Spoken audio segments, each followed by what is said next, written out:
नमस्कार, मैं हूं विद्यासागर। स्वागत है आप सभी का उत्तर प्रदेश विशेष में। और सबसे पहले बात करते हैं उत्तर प्रदेश में कोरोना की कहर का। तो यूपी में कोरोना वायरस का कहर लगातार जारी है। पिछले 24 घंटे में कोरोना के 21,331 केस सामने आए हैं। बीते 24 घंटे में कोरोना से 278 लोगों की मौत हुई है। वहीं प्रदेश में 24 घंटे में कोरोना से 29,709 लोग डिस्चार्ज भी हुए हैं। तो आपको बता दें कि 24 घंटे में 278 लोगों की मौत हुई है, 29,709 लोग डिस्चार्ज हुए हैं 24 घंटे के भीतर। वहीं यूपी में कोरोना के 2,25,271 एक्टिव केस हैं। राज्य में कोरोना से अब तक 15,742 लोगों की मौत हुई है। तो यूपी में कोरोना का कहर लगातार जारी है और इस कहर के बीच पिछले 24 घंटे में 21,331 नए केस सामने आए हैं।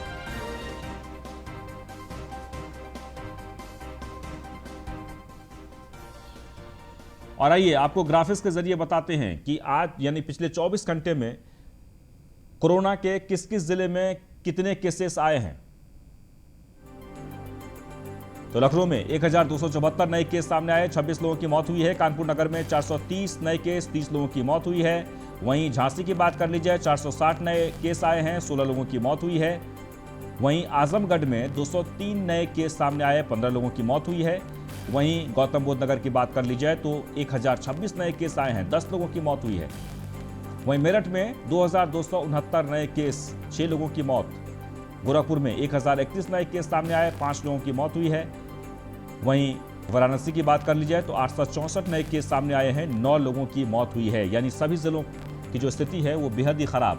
सहारनपुर में 961 नए केस, 8 लोगों की मौत हुई है। गाजियाबाद में 532 नए केस, 4 लोगों की मौत हुई है। वहीं बरेली में 856, मुरादाबाद में 663 नए केस सामने आए हैं। वहीं लखनऊ में 1,274 नए केस। और नीलेश चौहान जुड़ गए इस वक्त हमारे साथ, हमारे संवाददाता लखनऊ से। नीलेश, जहां तक लखनऊ की बात कर ली जाए तो सबसे ज्यादा केसेस लखनऊ में देखने को मिल रहा था, लेकिन थोड़ा सा केसेस में तो कम है, लेकिन मृतकों की संख्या काफी ज्यादा है।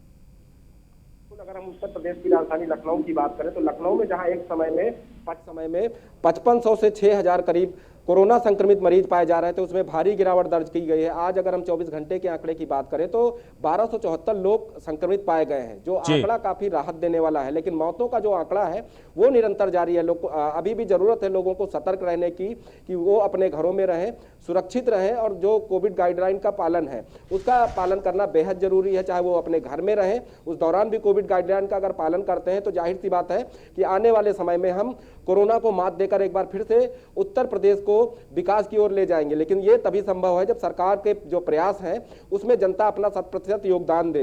आशंका जताई जा रही थी कि पंचायत चुनाव के बाद ग्रामीण इलाकों में कोरोना तेजी से फैलेगा, लेकिन सरकार ने व्यापक पैमाने पर जो टेस्टिंग कराई है, कल की बात करें, 24 घंटे की बात करें तो 2274 लोगों को ग्रामीण इलाकों में टेस्ट किया गया था, जिसमें मात्र 4 लोग कोरोना संक्रमित पाए गए हैं, जिनमें नॉर्मल सिम्टम्स हैं, जिनको घरों में ही आइसोलेट किया गया है। तो ये काफी राहत भरी खबर है उत्तर प्रदेश की जनता के लिए, सरकार के लिए, स्वास्थ्य महकमे के लिए। जी बिल्कुल, आप जो कह रहे हैं कि वाकई में पूरे उत्तर प्रदेश में जो स्थिति तो ठीक है, यानी कोरोना केसेस की जो संख्या है वो कम हो रही है। लेकिन एक जो महत्वपूर्ण सवाल ये है कि बार बार जो शिकायतें मिल रही थी अस्पताल में बेड को लेकर, ऑक्सीजन को लेकर, मेडिसिन को लेकर, उसकी क्या स्थिति है?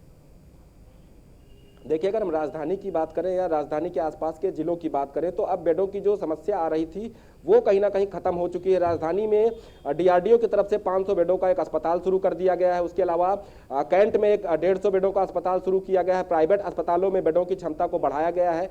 ऑक्सीजन की समय पर आपूर्ति की जा रही है। उसके अलावा वेंटिलेटर बेडों की भी संख्या बढ़ाई गई है। केजीएमयू को पूरी तरीके से जो कोविड अस्पताल घोषित कर दिया गया है, बलरामपुर को अस्पताल घोषित कर दिया गया है। तो कहीं ना कहीं ये कहा जा सकता है कि अब राजधानी में बेडों की कमी नहीं है। अब जरूरत है लोगों को जागरूक रहकर खुद की जान सलामत रखने की। सरकार एक और जहां वैक्सीनेशन की जो प्रक्रिया है वो व्यापक पैमाने पर चला रही है। आज उत्तर प्रदेश के 11 जनपदों में 18 साल से 44 साल के बीच के लोगों के लिए वैक्सीनेशन की प्रक्रिया को खोल दिया गया, जिसमें अलीगढ़ की बात करें, मेरठ की बात करें, गाजियाबाद की बात करें, गौतम बुद्ध नगर की बात करें, अयोध्या की बात करें, तो इन जिलों में लगातार कोरोना संक्रमित मरीजों की संख्या लगातार बढ़ रही है, वहां पर अब 18 साल से 44 साल के जो लोग हैं वो वैक्सीनेशन सेंटर जाकर वैक्सीन लगवा सकते हैं। तो सरकार की ये बड़ी पहल है। उसके अलावा अगर हम सरकार की बात करें तो सरकार को जो लॉकडाउन के दौरान जो रिजल्ट आया है वो काफी सकारात्मक है। उस रिजल्ट को देखते हुए सरकार ने वाकई में सरकार की तरफ से एक बेहतरीन प्रयास किए जा रहे हैं और इसी प्रयास का नतीजा है कि कोरोना संक्रमण मरीजों की संख्या में अब जो है कमी देखने को मिल रही है, जबकि लगातार जो रफ्तार है वो बढ़ते हुए दिख रहे थे। आगे बढ़ते हैं। गाजियाबाद में न्यूज़ वन इंडिया की खबर का बड़ा असर हुआ है। आपको बता दें कि ऑक्सीजन किट की कालाबाजारी करने वाले 2 को गिरफ्तार किया गया है। व्यापारी संजय सूरी समेत एक अन्य अभियुक्त गिरफ्तार हुए हैं। नई बस्ती मार्केट से सेंट्रल सर्जिकल नाम से दुकान चला रहे थे ये आरोपी। फिलहाल न्यूज़ वन इंडिया के कैमरे में कैद हुए थे गिरफ्तार अभियुक्त और उसके बाद पुलिस ने छापेमारी की और 2 शख्स को गिरफ्तार कर दिया गया। आपको बता दें कि कल ही हम लगातार इस खबर को दिखा रहे थे कि किस तरीके से कोरोना संबंधित जो उपकरण है जिससे हमारी जान बचाई जा सकती है उसकी कालाबाजारी चल रही है और गाजियाबाद में न्यूज़ वन इंडिया की खबर का बड़ा असर हुआ है। 2 शख्स को गिरफ्तार किया गया है। हालांकि लगातार प्रशासन की तरफ से कहा जा रहा था कि आप जो भी आपने मेहनत की है और आप लोगों को आपने जो दिखाया है उस पर हम ज़रूर पहल करेंगे और आखिरकार न्यूज़ वन इंडिया की खबर का बड़ा असर हुआ और उन लोगों को गिरफ्तार कर लिया गया है जो लगातार लोगों से कालाबाजारी के तौर पर पैसे वसूल रहे थे, यानी ऑक्सीमीटर हो या ऑक्सीजन सिलेंडर और इन तमाम चीज़ों को लेकर जो 1 रुपये की चीज़ है वो 25 रुपये में बेचे जा रहे थे। यानी अंदाज़ा आप लगा लीजिए कि जो 1000 रुपये की चीज़ है वो 20-20 हज़ार 22-22 हज़ार रुपये में ये लोग बेच रहे थे उन लोगों से जो बिल्कुल ही मजबूर हैं, जो परेशान हैं। और ऐसे में न्यूज़ वन इंडिया ने जब इस खबर की पड़ताल की, जब हमने अपने कैमरे में कैद किया इन सभी लोगों को, तो प्रशासन ने संज्ञान लेते हुए कार्रवाई की है और 2 लोगों की फिलहाल गिरफ्तारी हुई है। और भी लोग हैं जो इस तरह के कार्य में संलिप्त थे, उसकी तलाशी चल रही है।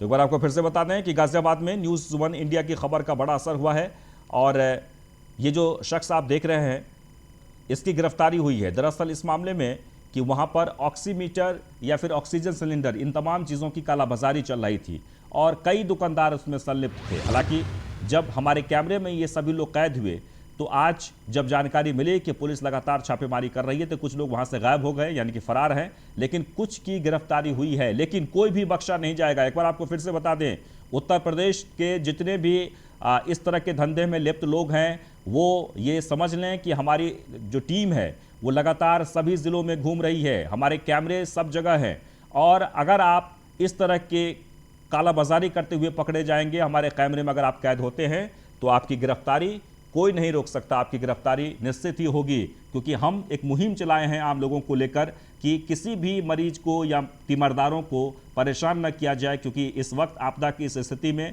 हम सबको एक दूसरे को मदद करनी चाहिए, ना कि एक दूसरे को लूटना चाहिए। और यही हो रहा था गाजियाबाद के नई बस्ती में, जहां हमारी टीम पहुंची और वहां पर स्टिंग ऑपरेशन किया गया। कुछ लोगों को अपने कैमरे में हमने कैद किया और कल जब हमने इस खबर को प्रमुखता से दिखाने के बाद उस पर एक्शन हुआ है, यानी न्यूज़ वन इंडिया की खबर का बड़ा असर हुआ है और धरपकड़ की शुरुआत हो गई है। 2 लोगों की गिरफ्तारी हुई है।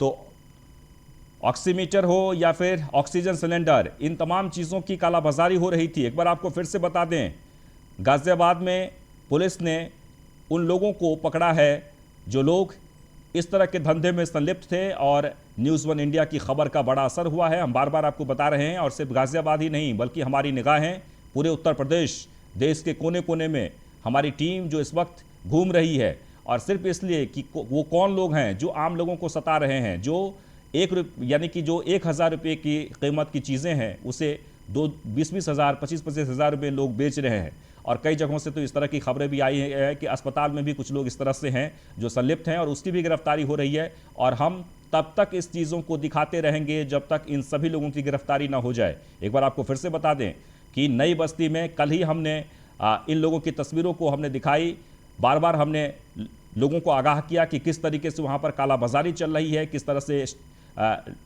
तीमारदारों को परेशान किया जा रहा है, मरीजों को जान बचाने की बजाय उससे पैसे वसूले जा रहे हैं अवैध तरीके से। और आखिरकार प्रशासन ने आज छापेमारी की है कई दुकानों में, और छापेमारी के बाद कुछ लोगों की गिरफ्तारी भी हुई है।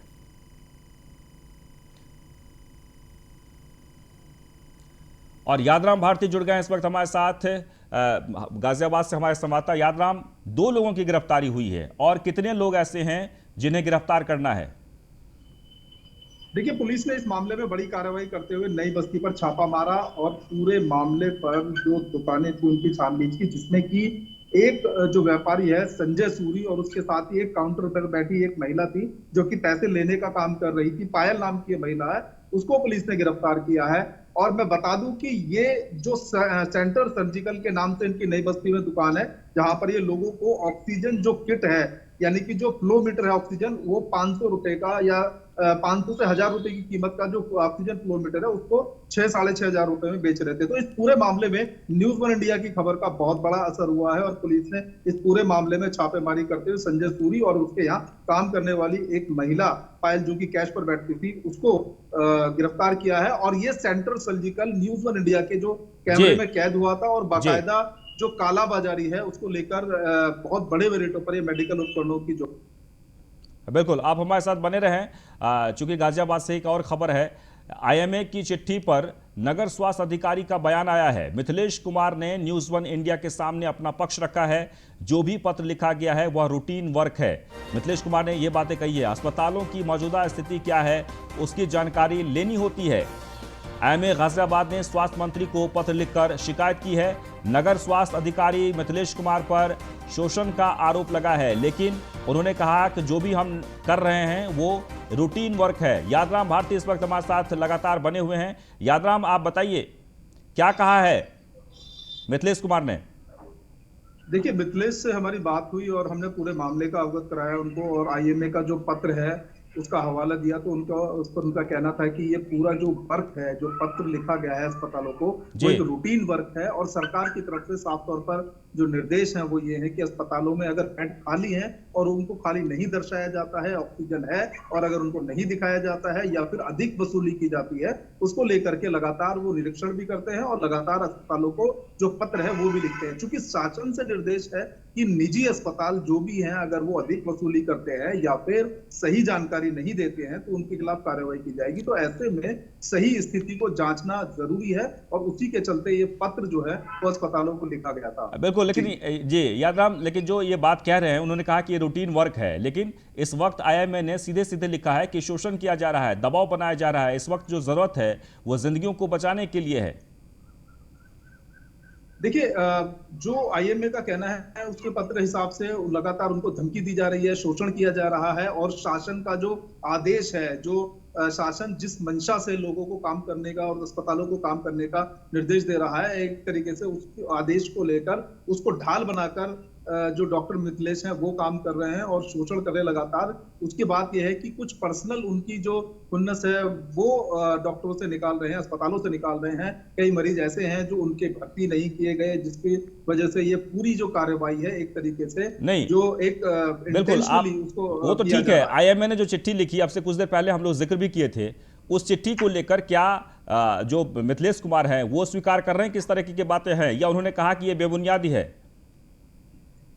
देखिए, जाहिर है उन्होंने जो आरोप है वो बेबुनियाद बताए हैं और शासन का हवाला देते हुए उन्होंने कहा है कि शासन की तरफ से ये निर्देश है कि अस्पताल ना तो अधिक वसूली कर पाए, बेड की स्थिति सही दे और जो ऑक्सीजन है उसको लेकर के लगातार अपनी जो पोजीशन है वो बताएं। तो उसी का हवाला।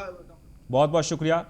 तो आपको बता दें कि इस मामले में सफाई दी है मिथिलेश कुमार ने। उन्होंने कहा कि जो रूटीन वर्क है हम वही कर रहे हैं। चलिए आगे बढ़ते हैं। शाहजहांपुर से खबर है, कैबिनेट मंत्री सुरेश खन्ना ने टीकाकरण का शुभारंभ किया है। आपको बता दें कि 18 साल के उम्र के लोगों का टीकाकरण का शुभारंभ हुआ है। कोरोना की रिकवरी रेट में 77% बढ़त दर्ज की गई है। कोरोना के भय से इम्यूनिटी होती है डाउन, ये बातें सुरेश खन्ना ने कही है। इम्यूनिटी कम होने से कोरोना का प्रभाव बढ़ रहा है। सरकार कोरोना के फैलाव को रोकने के लिए लगातार काम कर रही है। तो शाहजहांपुर में आज वैक्सीनेशन सेंटर का शुभारंभ करते हुए सुरेश खन्ना ने मीडिया से बात करते हुए उन्होंने ये बातें कही।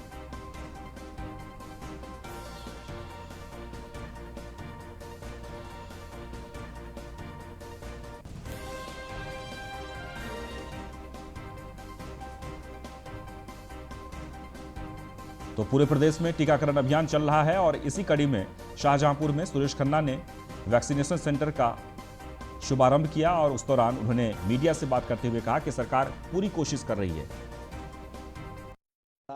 जो कल तक की फिगर है वो 2,33,000 हमारे पॉजिटिव केसेस रह गए। पहली तारीख को 30 अप्रैल को 3,10,000 केसेस थे।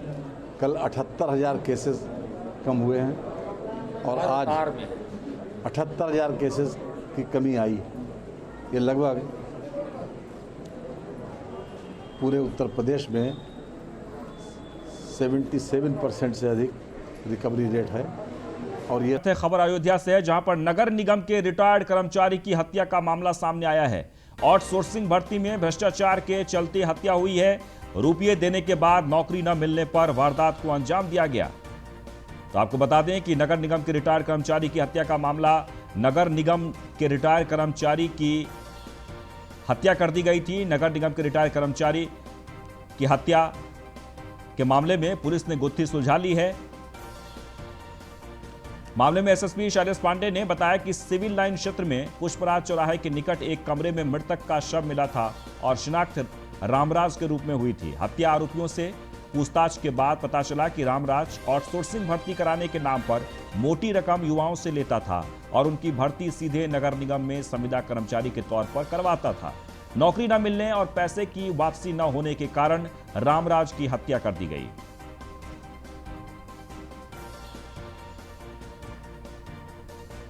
एक बार आपको फिर से बता दें कि खबर अयोध्या से है। रुपये देने के बाद नौकरी न मिलने पर घटना को अंजाम दिया गया और इस मामले में पुलिस ने गुत्थी सुलझा ली है और जो आरोपी है उसे गिरफ्तार भी कर लिया गया है।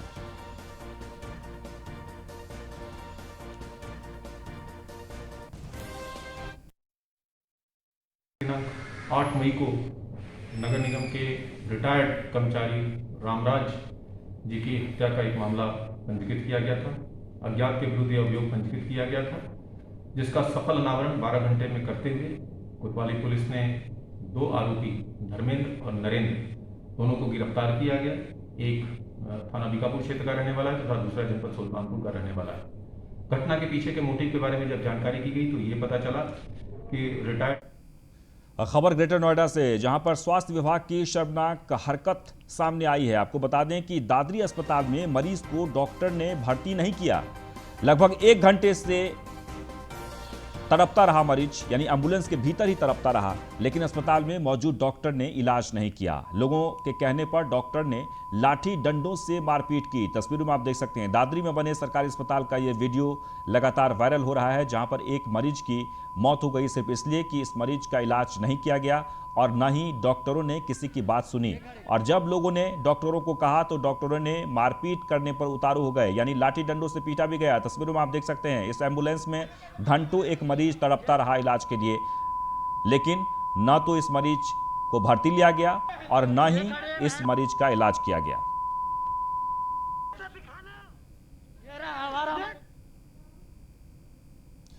और इसी के साथ ही इस बुलेटिन में बस इतना ही, लेकिन आप बने रहें न्यूज़ 1 इंडिया के साथ।